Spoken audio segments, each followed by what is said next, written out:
नमस्कार मित्रों, आप सभी का ओम डिजिटल स्टडी पर बहुत-बहुत स्वागत है, अभिनंदन।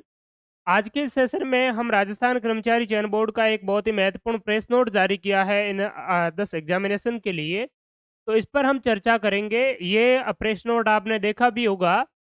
इसमें ज़्यादातर अभ्यर्थियों के कुछ डाउट्स ये रहते हैं कि ये जो आपके प्रेस नोट जारी किया है, इसमें ऐसे अभ्यर्थी भी हैं जिनका डिग्री या डिप्लोमा अभी तक कंप्लीट नहीं हुआ है, लेकिन इसके लिए उन्होंने आवेदन कर दिया है। क्या ऐसी सिचुएशन में आपको ये ऑनलाइन जो आवेदन आपने भरा है, उनको प्रत्याहरित किया जाना चाहिए, विथड्रॉ किया जाना चाहिए या फिर नहीं किया जाना चाहिए? तो इस संबंध में हम इस पर है वो चर्चा करेंगे। और ये एक बहुत ही महत्वपूर्ण है। अगर आपके पास में एलिजिबिलिटी नहीं है और आपने आवेदन कर दिया बिना किसी योग्यता के, क्योंकि ऑनलाइन आवेदन की कोई फ़ीस तो अब लग नहीं रही है। वन टाइम रजिस्ट्रेशन है, एक बार रजिस्ट्रेशन आपने किया उसके बाद में आप कितने भी फॉर्म भरो फ्री है। तो ऐसी स्थिति में कुछ अभ्यर्थी होते हैं जो कि बिना शैक्षणिक योग्यता के ही आवेदन कर देते हैं। तो ऐसा अगर आपने भी किया है तो आपके साथ में बाद में विधिक कार्रवाई हो सकती है, लीगल एक्शन में आपको है वो तो घसीटा जा सकता है और आपको परीक्षा आगामी भर्ती परीक्षाओं से डिबार भी किया जा सकता है। तो इस संबंध में आपको एक विशेष तौर पर अपना आवेदन जो पत्र है, अपनी डिग्री क्वालिफ़िकेशन है, उसको अच्छी तरीके से ढंग से एक बार देखना चाहिए और आपके इस संबंध में जितने भी जो डाउट्स हैं, वो इस सेशन में हम क्लियर करने का प्रयास करेंगे। तो ये आप लोगों ने आज देखा भी होगा, टेलीग्राम पर और इंस्टाग्राम पर एक पोस्ट के रूप में भी हमने वो डाल दिया था। तो इसमें बेसिकली ये बताया गया है कि ऐसे अभ्यर्थी जिसके पास में निर्धारित वांछित शैक्षणिक योग्यता है वो नहीं है, उसके बावजूद भी उन्होंने इन वेरियस जो आपके 10 एग्जामिनेशन है जिसमें पशु परिचर, वुमेन सुपरवाइजर, हॉस्टल सुपरिटेंडेंट, इसके अलावा एलडीसी स्टेनोग्राफर और जूनियर इंस्ट्रक्टर है। तो इन भर्ती परीक्षाओं के लिए क्वालिफिकेशन ना होने के बावजूद भी आवेदन कर लिया है, तो ऐसे अभ्यर्थी को क्या करना चाहिए? 7 दिनों के भीतर, जिसमें जो डेट दी हुई है वो 26 अप्रैल से 2 मई दी हुई है। इस समयावधि के माध्यम से समयावधि के दौरान वो एसएसओ पोर्टल पर रिक्रूटमेंट सेक्शन में जाकर के ऑनलाइन आवेदन पत्र को विथड्रॉल कर सकते हैं। विथड्रॉल का मतलब ये हुआ कि आपने जो आवेदन किया है वो विथड्रॉ करेंगे तो फिर आपके आवेदन है वो किया हुआ नहीं माना जाएगा। तो ये आप है वो कर सकते हैं। अब इसमें भी महत्वपूर्ण बात ये है कि अगर आपने बाय मिस्टेक किसी भी आवेदन को विथड्रॉ कर दिया, तो फिर आप उस आवेदन को दोबारा है वो अप्लाई नहीं कर पाएँगे। तो ये भी एक महत्वपूर्ण बात है, इसीलिए आपको सोच समझ करके विथड्रॉ करना चाहिए। अब विथड्रॉ है वो किसको करना है और किसको नहीं करना है? तो देखिए, कुछ ऐसे एग्ज़ाम्स हैं जैसे कनिष्ठ लिपिक का हो गया, तो ऐसे एग्ज़ाम्स में आपको एक डिप्लोमा या फिर सर्टिफ़िकेट इत्यादि जैसे आरएससीआईटी की ज़रूरत होती है। अब आपने आवेदन कर लिया, 12th आपकी है वो कंप्लीट है, इसके लिए जो मानसिक शैक्षणिक योग्यता चाहिए वो कुछ योग्यता आपकी कंप्लीट है और कुछ आपकी कंप्लीट हो नहीं पाई है। जैसे बात करते हैं एलडीसी की, तो एलडीसी के लिए 12th आपकी कंप्लीट हो चुकी है और आपने आवेदन कर दिया। अब आरएससीआईटी आपकी नहीं की हुई है, तो इसमें महत्वपूर्ण जो बात मुद्दा ये है कि आपकी शैक्षणिक योग्यता है, अपीयरिंग वाले भी इसके लिए आवेदन कर सकते हैं, लेकिन आपकी अपीयरिंग भी होनी चाहिए। ऐसा नहीं है कि आपने एलडीसी के लिए आवेदन कर दिया, लेकिन आवेदन करने के दौरान आपके द्वारा ना तो 12th आपकी अपीयरिंग है और ना ही आपकी आरएससीआईटी है, उसके लिए आपने आवेदन किया है। तो अगर आपने 12th तो कंप्लीट कर लिया है, लेकिन इसमें सर्टिफ़िकेट आरएससीआईटी की भी ज़रूरत होती है, न्यूनतम आरएससीआईटी या कोई भी कंप्यूटर में अलग कोई भी डिप्लोमा इत्यादि है, तो वो अगर आपके बिल्कुल भी नहीं किया हुआ है और आपने है वो आवेदन कर दिया है, तो फिर है वो आप इसके लिए अपात्र हैं। लेकिन अगर आपने इसके लिए आवेदन तो किया है, लेकिन आरएससीआईटी या कोई भी डिप्लोमा कंप्यूटर का जो सर्टिफ़िकेट है, उसके लिए भी आप आवेदन कर चुके हो। अभी तक आपका एग्ज़ाम नहीं हुआ है, कंप्लीट नहीं हुआ है, लेकिन उसके लिए भी आपने आवेदन किया है और इस आवेदन पत्र में आपने उसमें डाल दिया है कि इस यूनिवर्सिटी से मैं इस डिप्लोमा को अभी है वो अध्ययनरत हूँ, अभी अपीयरिंग में हूँ और डिप्लोमा मैं कर रहा हूँ, मेरा जारी है। और उसका आपने एप्लीकेशन नंबर उसमें आवेदन पत्र में डाल दिए हैं, तो फिर आपको किसी भी प्रकार की कोई समस्या नहीं है, आपकी कोई दिक्कत नहीं है। बिल्कुल आपको ऑनलाइन जो आवेदन है उसको विथड्रॉ करने की आवश्यकता है वो नहीं है।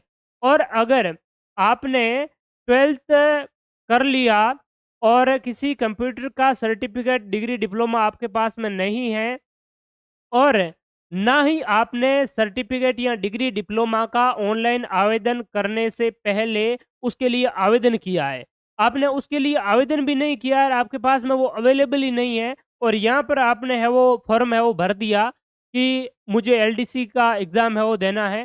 तो ऐसी स्थिति में आप है वो सीधे डिबार हो जाएँगे, अपात्र हो जाएँगे, इसके लिए आप आवेदन ना करें।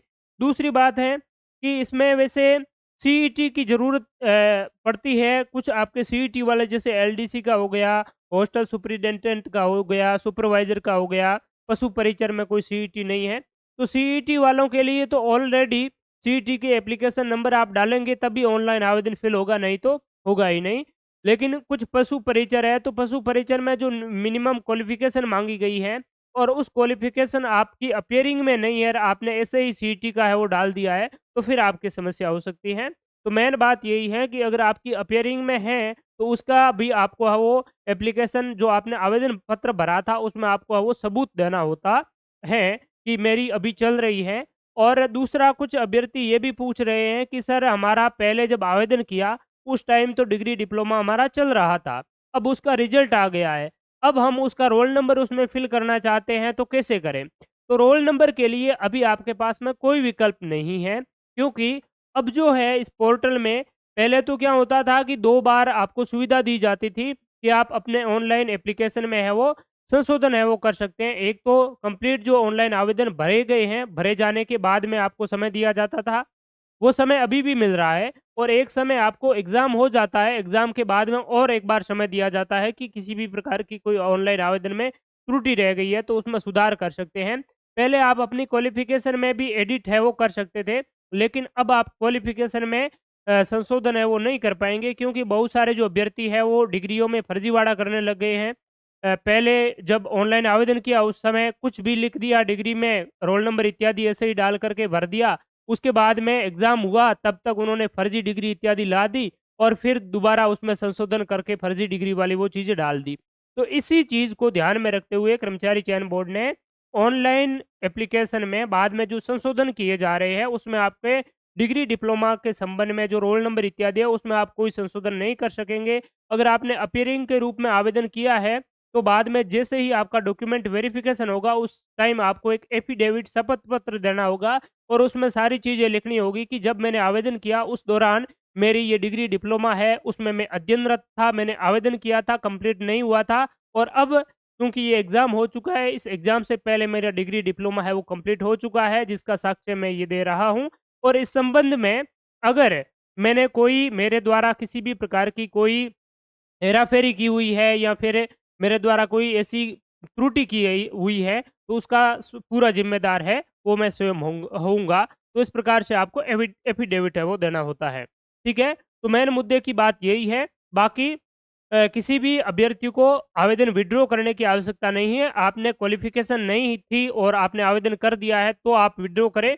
अगर आपके बिना क्वालिफ़िकेशन के आपने ऐसे ही फ्री में आवेदन है वो डाल दिया है, तो एक बार आप ज़रूर चेक करें क्योंकि अगर आपने ऐसे ही बिना क्वालिफ़िकेशन के आवेदन किया है, तो उस आवेदन को अगर आप इस समयावधि में विथड्रॉ नहीं करते हैं, प्रत्यारित नहीं करते हैं, तो कर्मचारी चयन बोर्ड ने स्पष्ट लिखा है कि नहीं करने वाले अभ्यर्थियों के विरुद्ध आपकी विधिक जो कार्रवाई है, वो अमल में लाई जाएगी। विधिक कार्रवाई लीगल जो एक्शन है, वो लिया जाएगा। इसीलिए आपको इस पर है वो थोड़ा-सा ध्यान देना चाहिए। एक बार अपना डिग्री, डिप्लोमा इत्यादि चेक कर लीजिए। एप्लीकेशन में आपने क्या चीज़ें फिल करी, वो चेक कर लीजिए और उसके बाद में आप है वो आश्वस्त हो सकते हैं। तो ये जो एडिटेशन का जो काम है, वो आप 26 अप्रैल 2024 से 2 मई 2024 के मध्य है वो एसएसओ पोर्टल के माध्यम से इन्हें 1 सप्ताह के भीतर है वो कर पाएँगे। ठीक है? तो thank you so much all of you. और इसी के साथ में पटवारी की जो भर्ती है वो भी आपकी आगामी सीईटी अगली जो सीईटी है उसके तहत आयोजित की जाएगी। तो अभी आपको अच्छी तैयारी के लिए केवल सीईटी पर फ़ोकस करना है। अगर सीईटी की बेहतरीन तैयारी करेंगे तो पटवारी और पटवारी जैसे बहुत सारे और एग्ज़ाम्स हैं आगामी सीईटी में होंगे, तो वो भी आप बहुत ही अच्छी तरीके से है वो क्लियर कर पाएँगे। तो इसके लिए हम जल्द ही एक नया बैच जो कोर्स है कंप्लीट वीडियो लेक्चर है, वो हम शुरू करने जा रहे हैं। तो home digital study learning application पर टेस्ट सीरीज़ और कंप्लीट कोर्स भी आपको वो जल्द ही मिल जाएगा। तो हमारे इस प्लेटफ़ॉर्म से आप ज़रूर जुड़े रहें और भी आप किसी भी प्रतियोगी परीक्षा की तैयारी कर रहे हैं, जूनियर इंस्ट्रक्टर के लिए, लिपिक ग्रेड 2, स्टेनोग्राफर, पशु परिचर इत्यादि भर्तियों के लिए हमारे home digital study learning application पर टेस्ट सीरीज़ और स्मार्ट कोर्सेज़, प्रीवियस पेपर्स इत्यादि कंप्लीट मटेरियल अवेलेबल है। तो उसकी सहायता से आप अपनी तैयारी को और बेहतरीन और मज़बूत बना सकते हैं। Thank you so much all of you, बहुत-बहुत धन्यवाद। और भी इसमें आपको किसी भी प्रकार की और कोई डाउट हो, क्वेरी हो जो मैंने बताई है, इसके अलावा भी कोई डाउट क्वेरी रह गई है, तो आप कमेंट सेक्शन में ज़रूर बताएँ। निश्चित रूप से आपकी समस्या का समाधान करने का प्रयास किया जाएगा। Thank you so much all of you.